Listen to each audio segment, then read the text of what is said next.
नमस्ते स्टूडेंट्स, कैसे हैं आप सब लोग? अच्छे ही होंगे। तो स्टूडेंट्स, आज हम जिस टॉपिक पर बात करने वाले हैं वह हमारा टॉपिक है द्विघात समीकरण। ठीक है, द्विघात समीकरण कक्षा 10 में एक इम्पोर्टेंट टॉपिक्स में से है, पहली बात। दूसरी बात, द्विघात समीकरण कक्षा 9 में भी आ जाता है बहुपद के रूप में, द्विघात बहुपद के रूप में।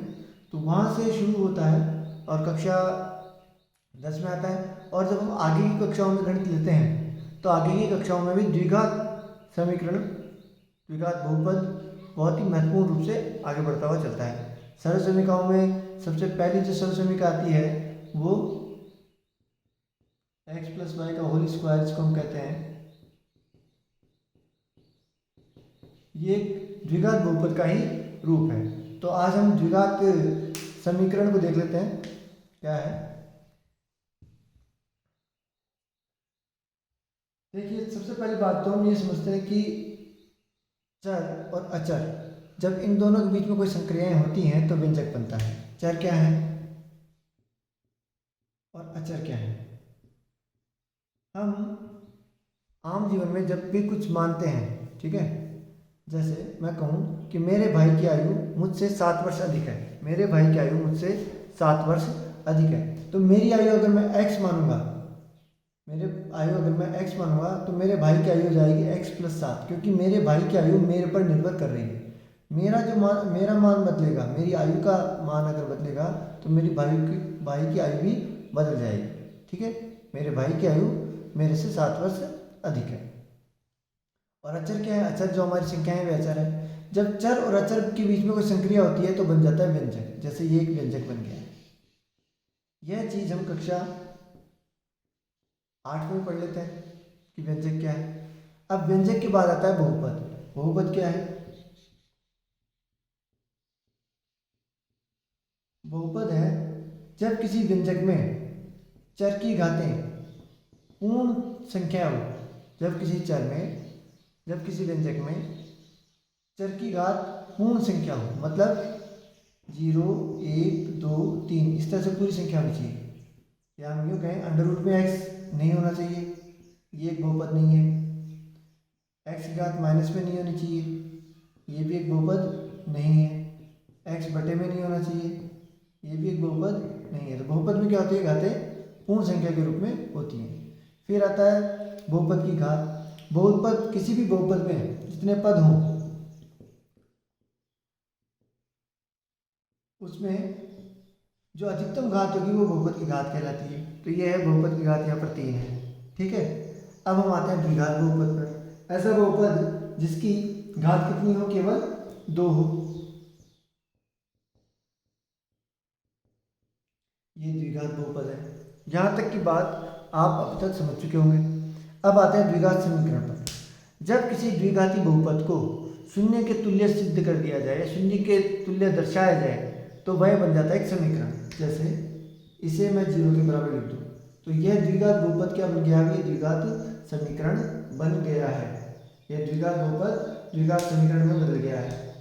अच्छा, अब इसके हल होंगे, इसके हल 2 होंगे। जितनी घात होती है उतने ही हल होते हैं। तो यहाँ पर घात 2 है तो द्विघात समीकरण के हल क्या होंगे? 2। इसके 2 मूल प्राप्त होंगे, 2 शून्यक प्राप्त होंगे। द्विघात समीकरण की भाषा में हम उनको कहेंगे मूल। जब हम बहुपद तक बात कर रहे थे तब हम उनको शून्यक कह रहे थे, अब हम इसका नाम बोलेंगे मूल। ठीक है, अब ये आए कहाँ से? तो ऐसा कहते हैं कि बेबीलोन वासियों ने सबसे पहले द्विघात समीकरण को खोजा था। ठीक है, उन्होंने बताया था भाई किन्हीं चरों के बीच में योग और गुणन, किन्हीं दो संख्याओं के योग और गुणनफल दिए हुए हों तो उन्हें किस तरीके से हम समीकरण, द्विघात समीकरण के रूप में लिख सकते हैं। लेकिन भारत में भी इसके ऊपर काम पहले हो चुका था। उनसे पहले भारत में हमारे ब्रह्मगुप्त नाम के एक ऋषि आचार्य हुए थे, गणितज्ञ हुए थे, जिन्होंने द्विघात समीकरण के बारे में बात रखी थी। और इसके अलावा एक श्रीधर आचार्य जिनके नाम से सूत्र भी चलता है, श्रीधराचार्य सूत्र। श्रीधर आचार्य नाम के गणितज्ञ हुए थे जिन्होंने द्विघाती सूत्र के बारे में बताया था, जिससे हम किसी भी द्विघाती समीकरण के मूल ज्ञात कर सकते हैं। ठीक है, अब आते हैं तो स्टेप बाय स्टेप पे कि क्या चीज़ है। अभी तक हम यह समझ चुके हैं कि चर क्या है, अचर क्या है, व्यंजक क्या है और बहुपद क्या है और समीकरण क्या है। जब किसी द्विघाती बहुपद को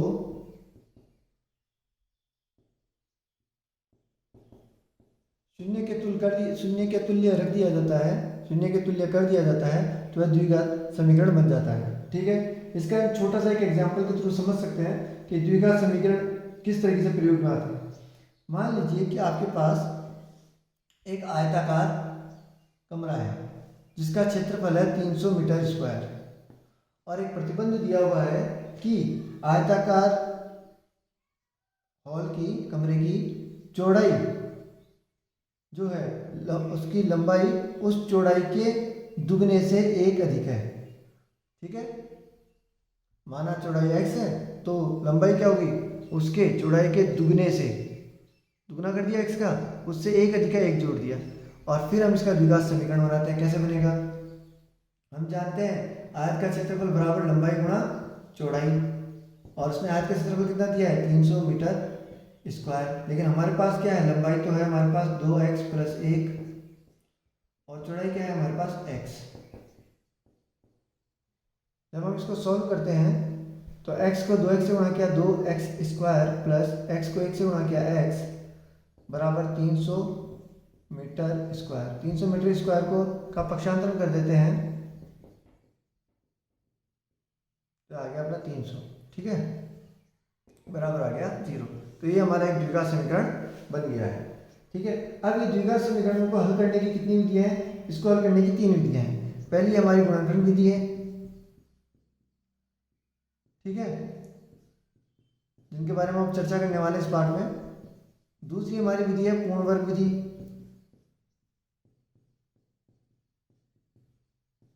और तीसरी हमारी है श्रीधराचार्य सूत्र से हम इसका मूल ज्ञात करते हैं, जो श्रीधराचार्य सूत्र बोल सकते हैं और इसका हम दूसरा नाम जो है वो है द्विघाती सूत्र। ठीक है, अब इसके मानक रूप की भी बात कर लेते हैं। द्विघात समीकरण का मानक रूप देखिए, किसी भी घात को क्या हम हमेशा घटते हुए क्रम में लिखते हैं। ठीक है, तो अधिकतम घात कितनी हो रखी है, क्योंकि ये बहुपद है तो अधिकतम घात हो गई 2, फिर उसके बाद घात आएगी 1 और इसके बाद घात आएगी 0। किसी भी संख्या की घात 0 हो तो उसका मतलब है 1।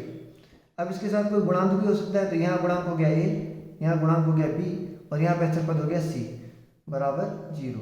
तो इसे हम कहते हैं द्विघात समीकरण का मानक रूप। क्या है, ax square plus bx plus c बराबर 0, जहाँ पर a 0 के बराबर नहीं है। a 0 के बराबर क्यों नहीं है, क्योंकि अगर a 0 हो गया तो यह इस पूरे को 0 कर देगा, पहले पद को, और पहला पद 0 हो गया मतलब एक्स स्क्वायर वाला पद ही 0 हो गया तो ये तो रैखिक समीकरण में तब्दील हो जाएगा। तो इसलिए द्विघात समीकरण का जो मानक रूप हम मानते हैं वह है a x square plus b x plus c बराबर 0, जहाँ a is not equal to 0।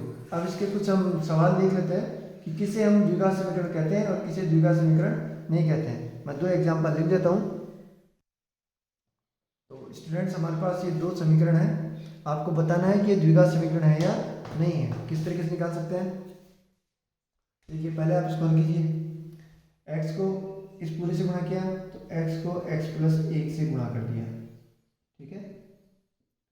फिर माइनस के 2 को इस पूरे से गुणा करना पड़ेगा, x प्लस 1 से माइनस के 2 को भी गुणा कर दिया बराबर इस x को x प्लस 3 से गुणा किया,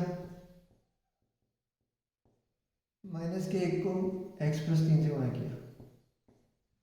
व्यंजकों के गुणनफल गुणन आपको आते होंगे। जब 2 कोष्टक में हो तो इसका प्रत्येक पद पास वाले के प्रत्येक पद से गुणा होगा, ठीक है। तो अब ये x इस x से गुणा होगा, एक्स स्क्वायर प्लस x को 1 से गुणा किया x, माइनस के 2 को x से गुणा किया माइनस के 2x, माइनस के 2 को प्लस के 1 से गुणा किया माइनस के 2 बराबर एक्स स्क्वायर, x को 3 से गुणा किया 3x, माइनस 1 को x से गुणा किया x, माइनस के 3 को गुणा किया माइनस के 3। सबको जल्दी क्या देंगे, एक्स स्क्वायर प्लस के x में माइनस के 2x जोड़े तो ये हो गया माइनस का x माइनस के 2 प्लस माइनस 2, एक्स स्क्वायर इधर आया तो माइनस का एक्स स्क्वायर प्लस के 3x में से माइनस x, प्लस के 3x में x घटाया तो प्लस के 2x और जो इधर आएंगे पक्षांतर होकर आएंगे तो माइनस के 2x, माइनस का 3 आया इधर आया तो प्लस का 3, एक्स स्क्वायर से एक्स स्क्वायर कट गया तो बच गया कौन कौन,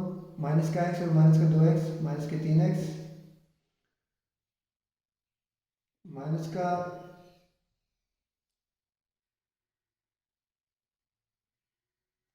माइनस का दो और प्लस का 3, कितना हो गया, ये हो गया प्लस का 1। यहाँ पर इसको हल करने के बाद इसमें x की अधिकतम घात कितनी है, 1, तो ये एक द्विघात समीकरण नहीं है, ये एक रैखिक समीकरण, ठीक है। इसको हल कर लेते हैं, x प्लस 1 का होल स्क्वायर बराबर x square plus 2x plus 1 बराबर मल्टीप्लाई किया 2x माइनस 6, सबको इधर लेके आए, x square plus 2x plus 1, पक्षांतर किया 2x का माइनस का 2x, माइनस के 6 का पक्षांतर किया प्लस का 6 बराबर 0, एक्स स्क्वायर प्लस के 2x से माइनस के 2x कट गए तो 0, प्लस के 1 में प्लस के 6 जोड़े तो प्लस के 7, यहाँ पर x की अधिकतम घात कितनी है, 2, तो यह एक द्विघात समीकरण है। तो इस तरीके से हमें समझ में आ गया कि किसे हम द्विघात समीकरण कहेंगे और किसे द्विघात समीकरण नहीं कहेंगे। अब हम द्विघात समीकरण तो समझ ही चुके हैं कि द्विघात समीकरण किसे कहते हैं। अब किसी कथनात्मक प्रश्न से, एक कथन है, उससे हम द्विघात समीकरण कैसे बना सकते हैं उसके बारे में देख लेते हैं। तो सबसे पहले एक पहला सवाल है जो हमने पहले किया था, वो तो ये था भाई द्विघात समीकरण है या नहीं है, अगर समीकरण रूप में दिए हुए हो तो। अब ये है, एक आयताकार भूखंड का क्षेत्रफल 528 मीटर स्क्वायर है। आयताकार भूखंड का क्षेत्रफल है 528 मीटर स्क्वायर, ठीक है। क्षेत्रफल हम जानते हैं कि हमेशा किसमें होता है, क्षेत्रफल का जो इकाई होती है वो वर्ग में होती है, ठीक है, सेंटीमीटर स्क्वायर होगी या मीटर स्क्वायर होगी। क्षेत्र की लंबाई चौड़ाई के दुगने से एक अधिक है, माना क्षेत्र की चौड़ाई क्यों मान रहे हैं, बात तो लंबाई की हो रही थी, चौड़ाई इसलिए मान रहे हैं क्योंकि जो लंबाई है वो चौड़ाई पर निर्भर कर रही है। जो लंबाई है वो किस पर निर्भर कर रही है, चौड़ाई पर, कि लंबाई चौड़ाई के दुगने से एक अधिक है। तो पहले चौड़ाई मानेंगे कि चौड़ाई है x, ठीक है, तो लंबाई कितनी होगी, लंबाई हो गई चौड़ाई के दुगने से, दुगना कर दिया 2x, उससे एक अधिक, ठीक है। अब हम जानते हैं प्रश्नानुसार क्या है, ये क्षेत्रफल ही तो है, प्रश्नानुसार क्या दिया उसने, आयत का क्षेत्रफल, आयताकार भूखंड का क्षेत्रफल,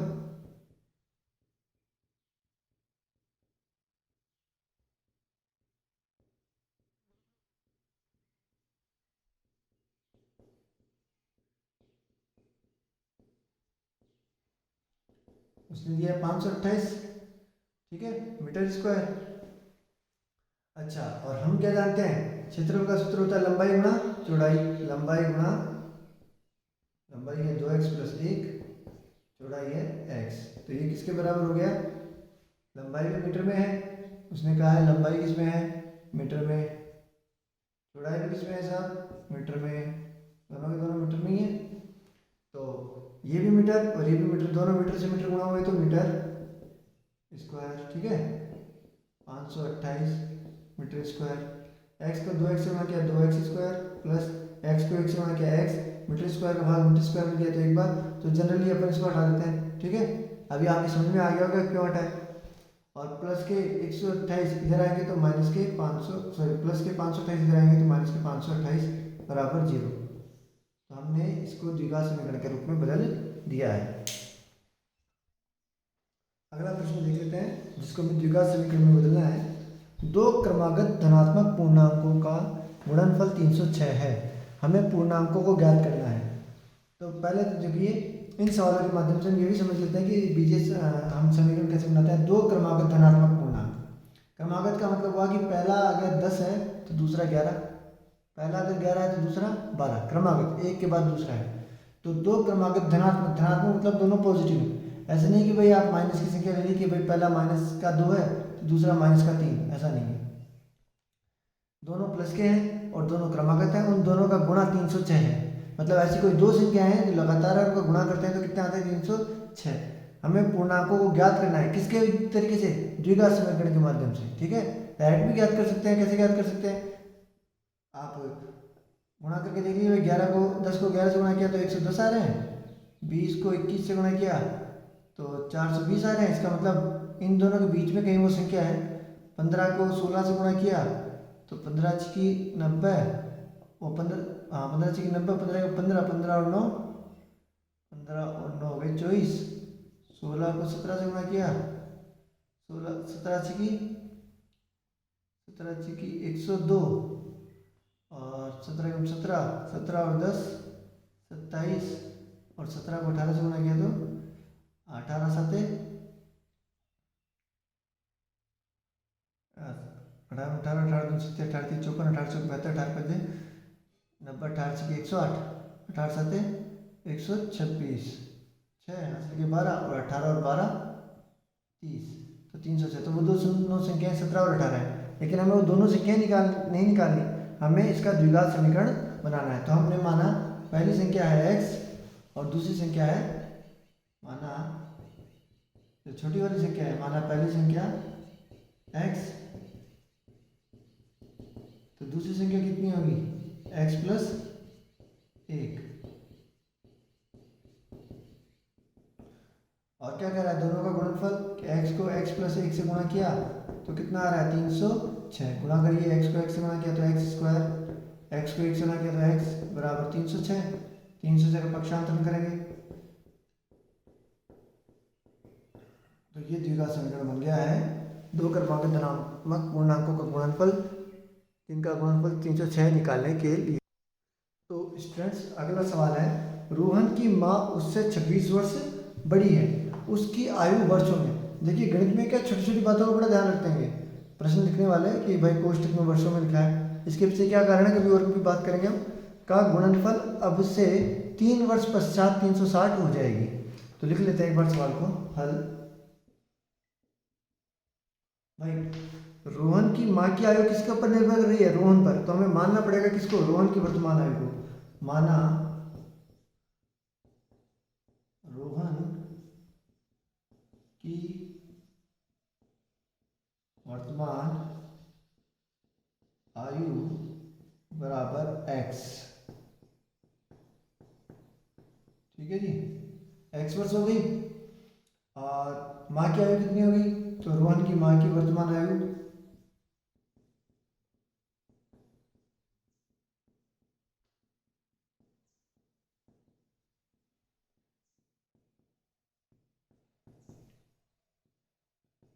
छब्बीस वर्ष ज़्यादा, 26 जोड़ दिए, ये भी वर्षों में है, ठीक है, रहने देता हूँ मैं लिखना उसको बार बार।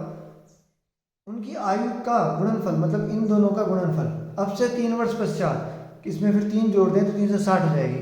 लेकिन यहाँ थोड़ी सी क्या है, इसकी सवाल में हल्की सी गड़बड़ है, लैंग्वेज लिखने में, लैंग्वेज ये होनी चाहिए थी, उनकी आयु अब से 3 वर्ष पश्चात, उनकी आयु का अब से 3 वर्ष पश्चात गुणनफल 360 हो जाएगा। मतलब वर्तमान में आयु x है, तो आज से 3 साल बाद रोहन की आयु कितनी हो जाएगी, 3 वर्ष पश्चात रोहन की आयु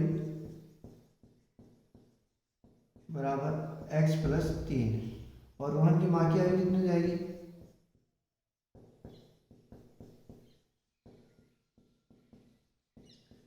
वो हो जाएगी x प्लस 26 में 3 जोड़ देंगे तो 29, ठीक है।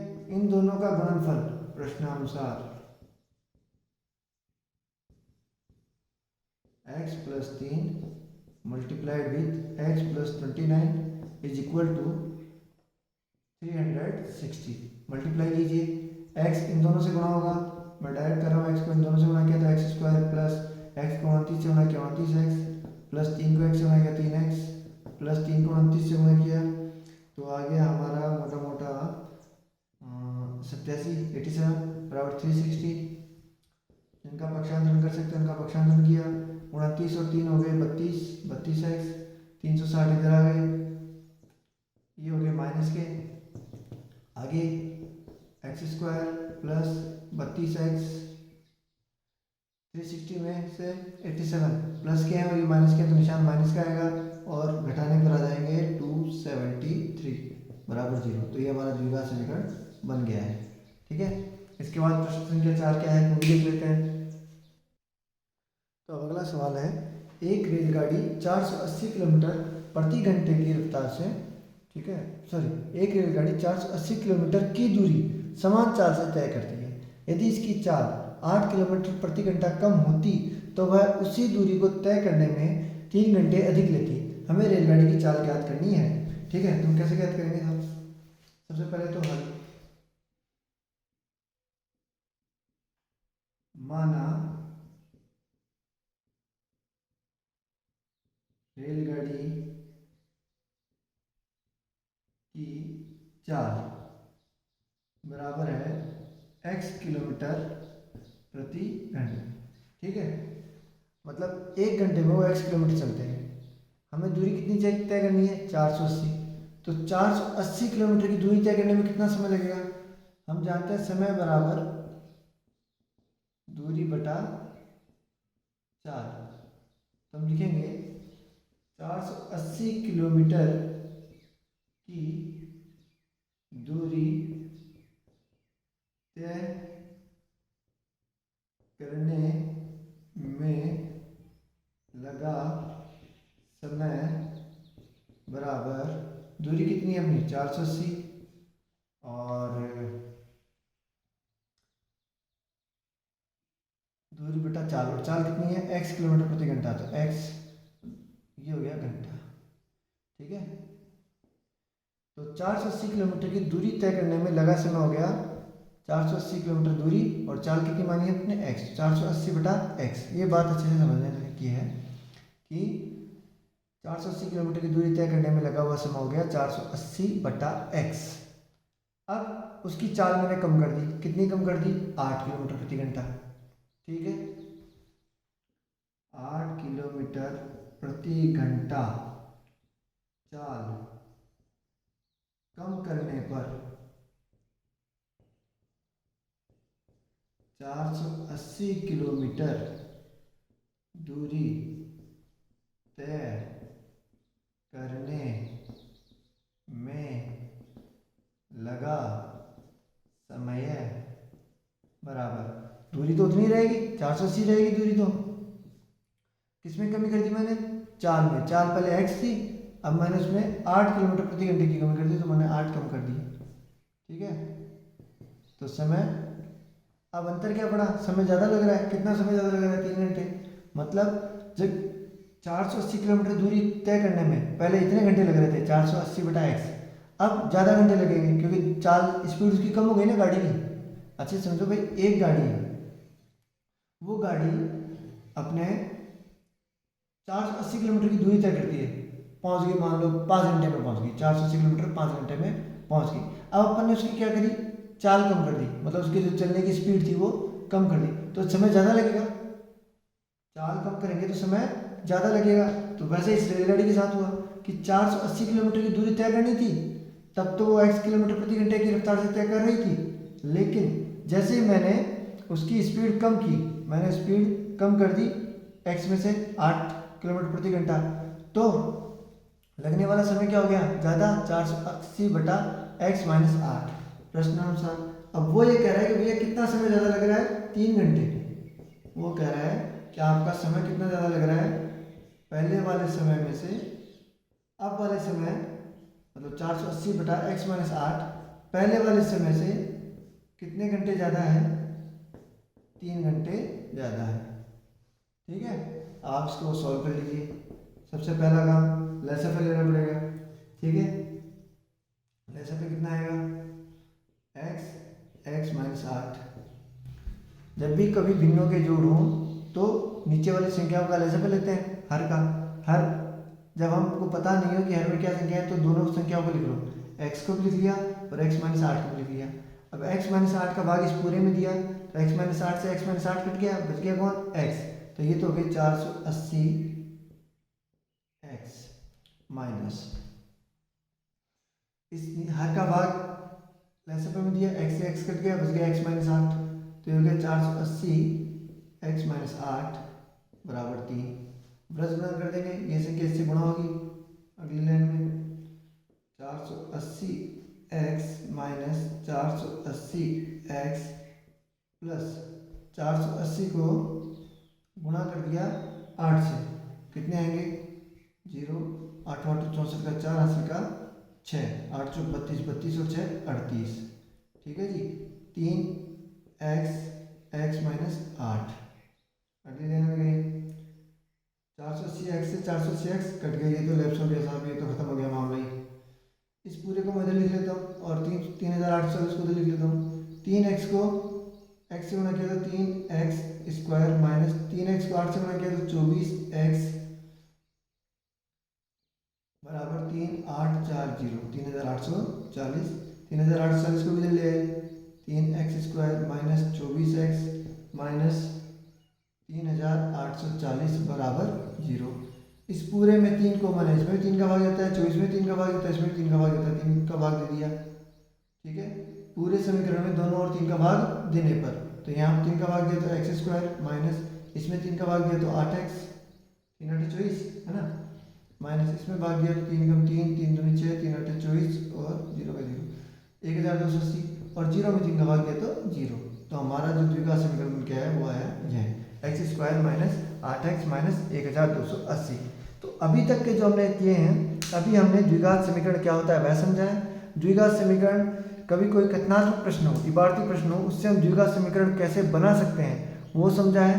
अब आगे वाला जो वीडियो होगा उसमें हम ये समझेंगे कि द्विघात समीकरण को हल कैसे करते हैं। द्विघात समीकरण को हल करना, द्विघात समीकरण के मूल ज्ञात करना, दोनों एक ही बात है। तो द्विघात समीकरण के मूल कैसे ज्ञात किए जाते हैं, द्विघात समीकरण को हल कैसे किया जाता है, यह हम आने वाले वीडियो में देखेंगे। उसके लिए 3 विधियां हैं और तीनों विधियों को हम अलग अलग स्टेप बाय स्टेप सीखेंगे, ठीक है। अब तक के लिए इतना बहुत है, थैंक यू।